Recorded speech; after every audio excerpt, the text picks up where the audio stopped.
নমস্কার বন্ধুরা, সবাই কেমন আছো? আশা করছি সবাই খুব ভালো আছো। আমার নতুন একটি ব্লগে তোমাদের সবাইকে স্বাগত জানাচ্ছি। আজকে দিনটা কিন্তু হলো আজকে আসলে শনিবার। আর শনিবার তো সকালবেলা এই যে উঠে দেখো এই জানলাটা খুলে দিই সকালবেলা উঠে, একটু রোদটা যাতে ঘরে আসে, একটু রোদ টোদ ঢোকাও ভালো। তো একদম কড়া রোদে খুলি না, তখন আবার বন্ধ করে দিই, সামনে সকালবেলা একটুখানি খুলে দিই। তো এই রমণী ফুল গাছটা দেখো আবার ফুল ফোটা ধরেছে, আর ওইদিকে নয়নতারা ফুল গাছটা অনেকগুলো ফুল ফুটেছে। তো এই যে রোদ উঠেছে কিন্তু বিশাল রকমের একদম সকালবেলা। তারপরে কিন্তু আবার মেঘলা করে বৃষ্টি আসবে বেলায়। তো উঠে না দুধ একটু বেশি ছিল, তো মেয়ের জন্য দুধ জাল দিয়ে সেটা নিয়ে আবার বাকি দুধটা, আরও একটু দুধ ছিল ফ্রিজে, সেটা নিয়ে একেবারে কিন্তু একটু দই বসিয়ে নিচ্ছি। তো নাহলে দুধটা নষ্ট হয়ে যাবে, সেই কারণে একটু দই বসাবো। দইটা একটু টক মিষ্টি বসাবো, একদম অল্প চিনি দিয়েছি, ওই হাফ কাপেরও কম একদম চিনি দিয়েছি। ওখানে প্রায় দুধ আছে ওই হাফ লিটার মতো দুধ আছে মোটামুটি। তো এই যে একটু চিনিটাকে ক্যারামেল করে দেবো, রঙটা খুব ভালো আসে জানো তো চিনিটাকে এরকম ক্যারামেল করে দিলে না, একদম সেই দোকানের মতো সেই লাল লাল দই হয় না দোকানে যেরকম, ঠিক সেই রকম আসে। তো আমি যখন করি মিষ্টি দই তখন কিন্তু এরকম একটুখানি চিনিটা ক্যারামেল করে দিই, খুব ভালো কালারটা কিন্তু আসে। তো এই যে চিনিটাকে ভালো করে একটুখানি গলিয়ে নিচ্ছে একটা জায়গা, আর ওদিকে তো দুধটা জাল দিতে বসিয়ে দিয়েছি। তো দেখো ক্যারামেল কিন্তু আমার একদম রেডি। এর মধ্যে কিন্তু দুধটা দিয়ে দেবো, তা নাহলে কিন্তু এটা আবার পুড়ে যাবে বেশি দিলে।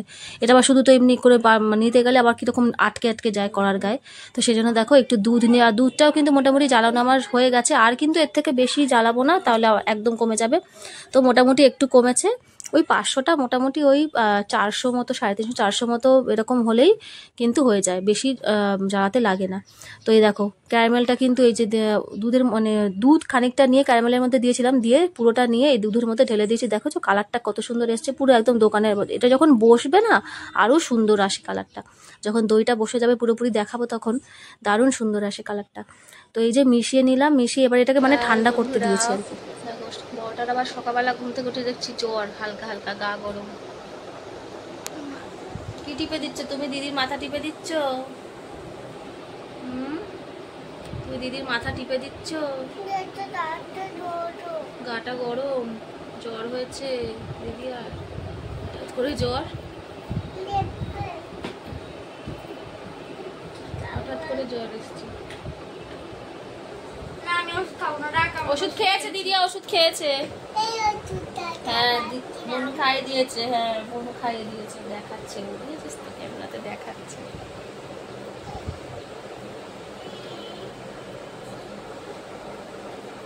জ্বরের সময় জ্বর না, কত বছর পরে জানি না, ভগবানের এতে হয় না, ওর ওষুধও নেই, ওর যে ওষুধটা খেত ও খায়, ওটাই খাইয়েছে।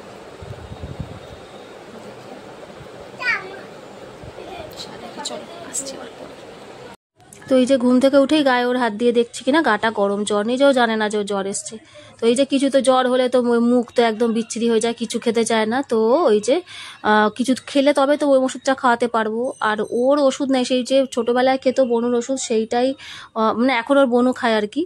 তো সেই ওই ওষুধই আছে আর কি, যেহেতু ওর বনু খায় লাগে ওষুধ, সেই জন্য এনে রাখা আছে জ্বরের ওষুধটা, সেই ওষুধই ওকে খাওয়াবো।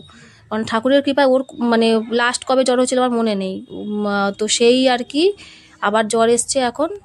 তো ওইটাই ওর বনুর ওষুধটাই খাওয়াবো, দেখি কাজ হয় কিনা। তা নাহলে তো আমাদের প্যারাসিটামল মোটামুটি 10 বছর অবধি মোটামুটি বাচ্চাদের ওই ওষুধ চলে যায় আমার যতদূর সম্ভব মনে হয়।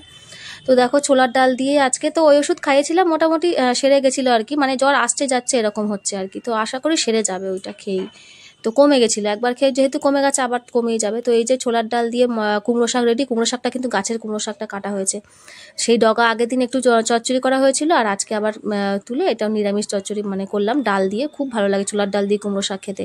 আর দেখো এই দুটো আম গোটা দিয়েছি একদম, আমগুলো না পেকে গেছিলো, ওই জন্য মা বলে একটু গোটা দাও, আর কটা আমি কেটে দিয়েছি।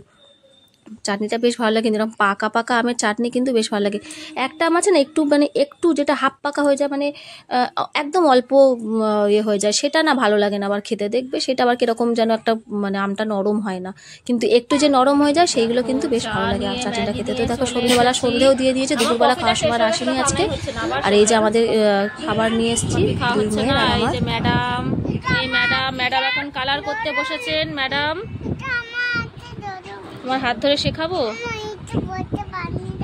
ঘরটা বানিয়ে দেবো। আচ্ছা দিচ্ছি, দাঁড়াও। দিদিয়া ভালো পারে। শুভ সন্ধ্যা সবাইকে, বাজে এখন 7:30। ওরে বাপরে, কি আমি করে দেবো, ঠিক আছে দাঁড়া করে দিচ্ছি, দাঁড়া এখন ওকে ঘর করে দিতে হবে, এখন কালার করবে। এক্ষুনি কিন্তু বিগ ম্যামকে ফোন করবো। পড়ো, হ্যাঁ পড়ো, হ্যাঁ টাইগারটা সবার আগে চাইও না, টাইগার টাইগার পড়ো। টাইগার কি, কি ফর টাইগার?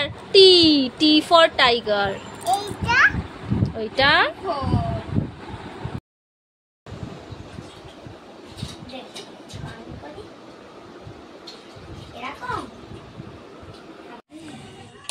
তো এই যে দাদুর সাথে দেখো বসেছে, দাদু খেলেই ওর আসতে হবে এখানে। আর ও যেহেতু আজকে একটু আগে খাওয়া হয়ে গেছে, তো বাবা খেতে বসেছে, বাবা আর মা আর মিষ্টি দিদি এখানে দেখো চাটনি একটু টেস্ট করে করে দেখছে, চাটনি খাচ্ছে।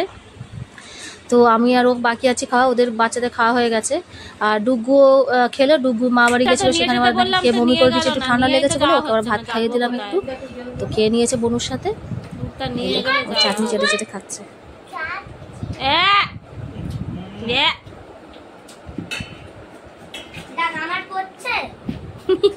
ডুগবাবু ভাত খেয়েছে, তো ডুগবাবু ভাত খেয়েছে, ডুগবাবু পপকর্ন দিয়ে ভাত খাইয়ে দিয়েছি। তো রাতে এই যে আমি নিয়েছি, এই যে বড় মাকে দুটো রুটি দিয়েছিলাম, দেখো এইগুলো আবার রেখে দিয়েছে ছেঁড়াগুলো। আমি নিয়েছি দুটো রুটি, এখানে পটল ভাজা নিয়েছি, আর এই যে ছোলার ডাল দিয়ে যে কুমড়ো শাক ডাটা চচ্চড়ি হয়েছিল সেইটা নিয়েছি, আর এই যে সয়াবিন নিয়েছি। ব্যাস এই হচ্ছে রাতের খাবার। তো এই দিয়েই হয়ে যাবে। চাটনি তো একটুখানি খাবোই, চাটনি একটুখানি খেতেই হবে। খুব ভালো হয়েছে চাটনিটা, পাকা পাকা আমের তো। তো এই আজকে রাতের খাওয়া দাওয়ার, আজকের ব্লগটা বেশি আর বড় করিনি, এইটুকুনি আজকে আমি শেষ করে দিলাম। সবাই খুব ভালো থেকো, সুস্থ থেকো বন্ধুরা, দেখা হচ্ছে পরের একটি ব্লগে। যদি ভিডিওটি ভালো লেগে থাকে তাহলে আমার পাশে থাকার অনুরোধ রইল। যারা যারা এতক্ষণ আমার সাথে ছিল সবাইকে অসংখ্য ধন্যবাদ। আজকের মতো এখানেই, সবাইকে নমস্কার।